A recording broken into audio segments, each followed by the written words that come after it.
My Lords, in the absence of my noble friend Lord Kirkhope due to COVID, I wish to move the Amendment 35 in his name. It's disappointing that the concerns that many noble lords expressed at committee stage have gone unheeded and the practical questions posed are yet to be answered. My noble friend Lord Kirkhope was a former immigration minister who speaks with authority on this matter.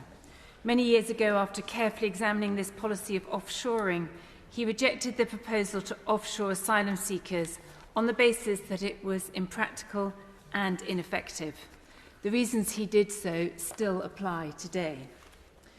There is still too much that we do not know about this policy, even at this late stage of being at report stage.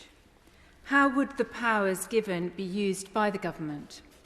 Whose legal system would be used to assess asylum seekers that we have offshored, Britain's or the third countries?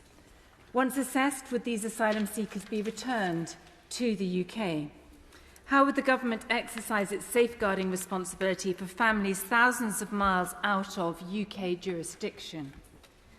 How much would each case cost? The numbers from Australia suggest up to 2 million per year just to keep one person who is in need out of this country.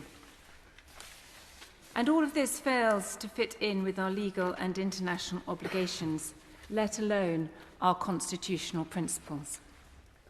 And today we see this clearly, more clearly than even when we were discussing it last time, through the events in Ukraine.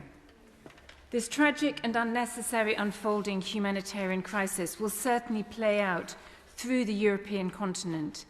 Many refugees fleeing Ukraine may well attempt to come to the UK.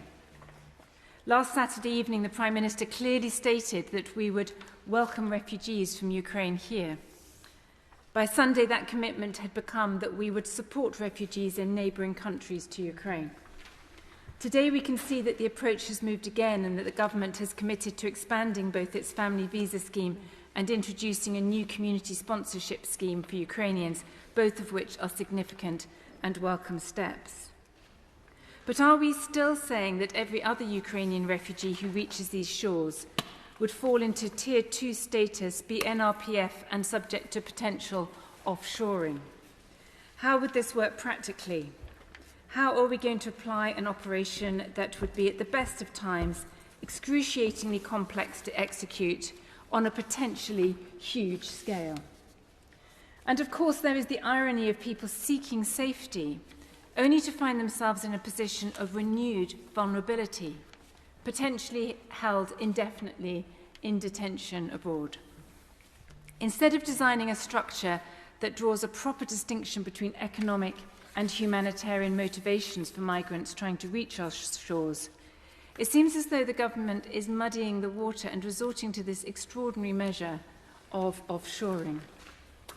As we learn more about the realities of life in the Australian processing centres, many noble lords have been increasingly concerned by the reports of what children have been forced to endure. The Nauru files, a cache of more than 2,000 leaked incident reports from the detention centre on Nauru, highlights hundreds of reports of neglect, violence and abuse against children in the detention centre, often by guards. I cannot fathom a situation where the UK would tolerate the mistreatment of children.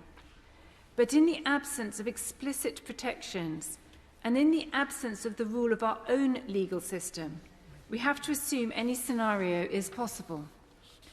So I conclude, my Lords, that this proposal is deeply concerning and unworkable on numerous levels.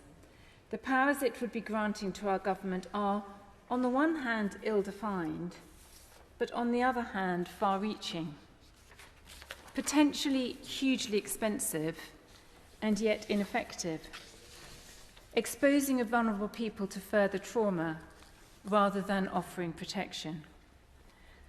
But as great as these concerns are, I have one further concern. What does this policy make us?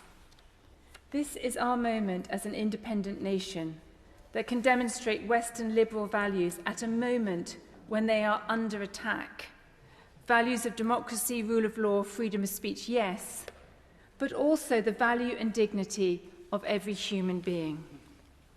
We all believe in taking back control But if there is one lesson to learn from Australia's experience, it is this: any country that chooses to outsource its constitutional responsibilities compromises its control. I beg to move.